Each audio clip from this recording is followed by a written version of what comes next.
sino que ya tenía en cierto modo una idea de algo diferente y trabajando con esos textos, incluso reescribiendo algunas cosas e incluso también leyendo nuevas cosas, surgió la idea de generar una suerte como de tipología de la niñez que abarca 100 años de poesía, desde El Niño Diablo con Carlos Pessoa Belli hasta a la que denomino La Niña de Barro, de la poeta más joven que forma parte del corpus del libro, que es Angélica Panes, ¿no?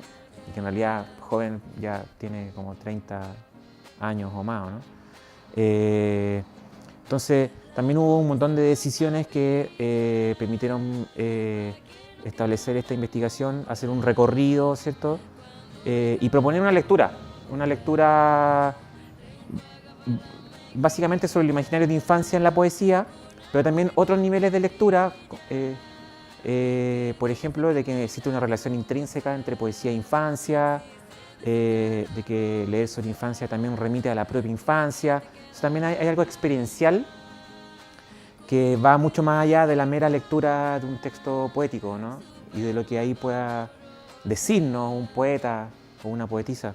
Está la imagen de el niño Pelusa, por ejemplo, ¿no? El niño Pelusa, que lo veo principalmente en la música de Víctor Jara, ¿no?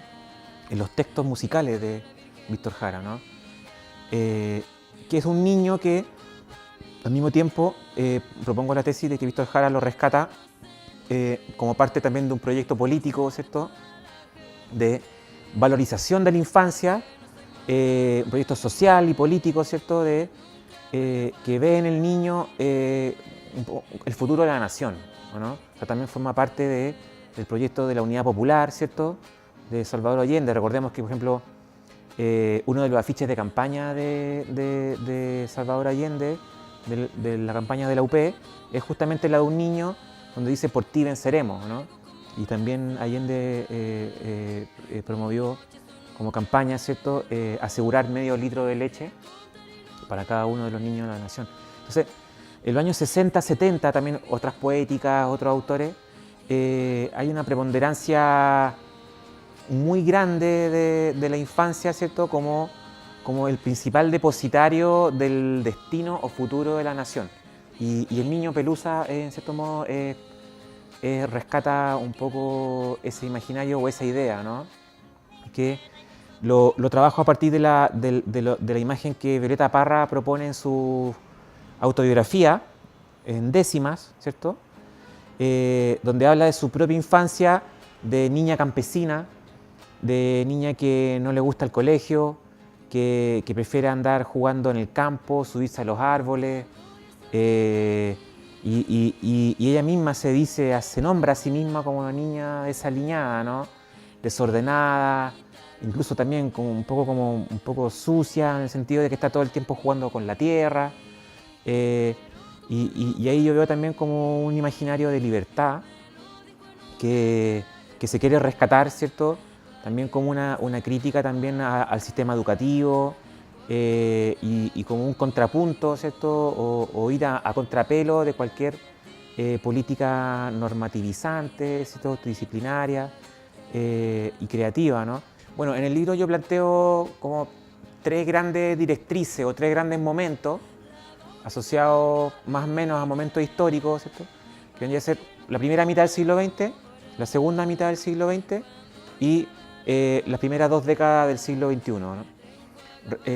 La tesis que trabajo un poco respecto a la primera mitad y que denomino los lugares de afuera es que predomina ahí una visión de la niñez de un niño en libertad, ¿no? Pobre pero libre, ¿no? En la calle, en el conventillo, ahí aparece el niño Pelusa que trabaja a Pessoa Belli, la niña desaliñada de Violeta Parra que juega en el campo, y así, una serie de figuras que estarían más bien jugando libremente en la calle, ¿no?, como espacio de realización.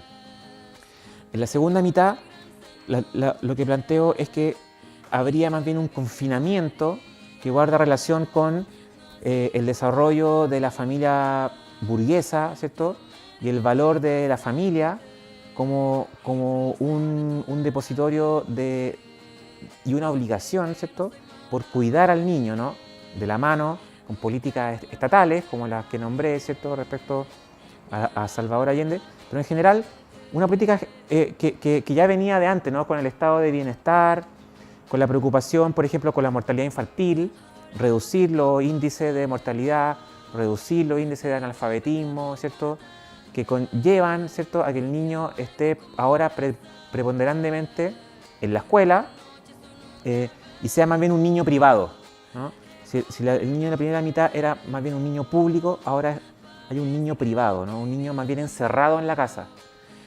Y la tercera lectura guarda relación ya más bien con la postdictadura, porque claro, en la dictadura vendría a ser como el encierro total, ¿o no? O sea, y al mismo tiempo, paradójicamente, donde los niños jugaban también con plena libertad en la calle, ¿no? Había como una sensación de terror, pero al mismo tiempo de seguridad, que después, con la recuperación de la democracia, en los años 90, ¿cierto?, y con los discursos más bien del terror respecto de la delincuencia, ¿cierto?, hace que ahora el niño vuelva a estar aún más en el espacio de encerramiento, ¿cierto?, pero al mismo tiempo es un niño que ahora explota y al mismo tiempo quiere salir, ¿o no? Entonces, es un niño que tampoco se siente cómodo en el espacio del hogar.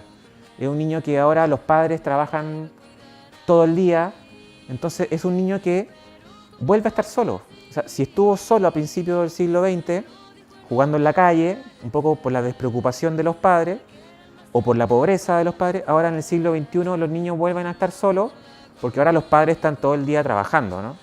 Entonces, el niño está todo el día en la escuela o está todo el día inmerso en las redes sociales o en los medios de comunicación y vuelve a estar solo. Entonces, a ese espacio yo le denomino el espacio o los lugares del sin lugar.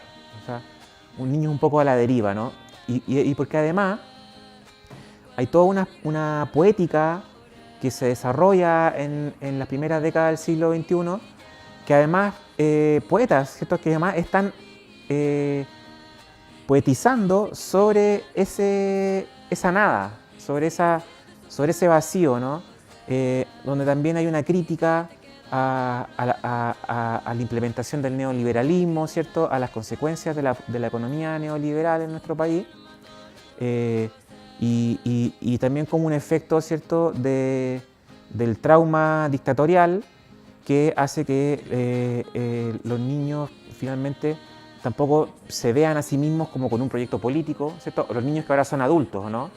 Los niños que vivieron su infancia en dictadura y que ahora ya, cuando son adultos, reflota, ¿cierto?, la crisis respecto de su propia infancia y su crisis respecto a someterse a una sociedad, ¿cierto?, exitista, de consumo, y ahí viene todo un proceso de revisión, ¿cierto?, y de revisita de la propia infancia que aflora de manera notable con un grupo de muchos poetas que escriben en los años 2000 en adelante. Ahora no tengo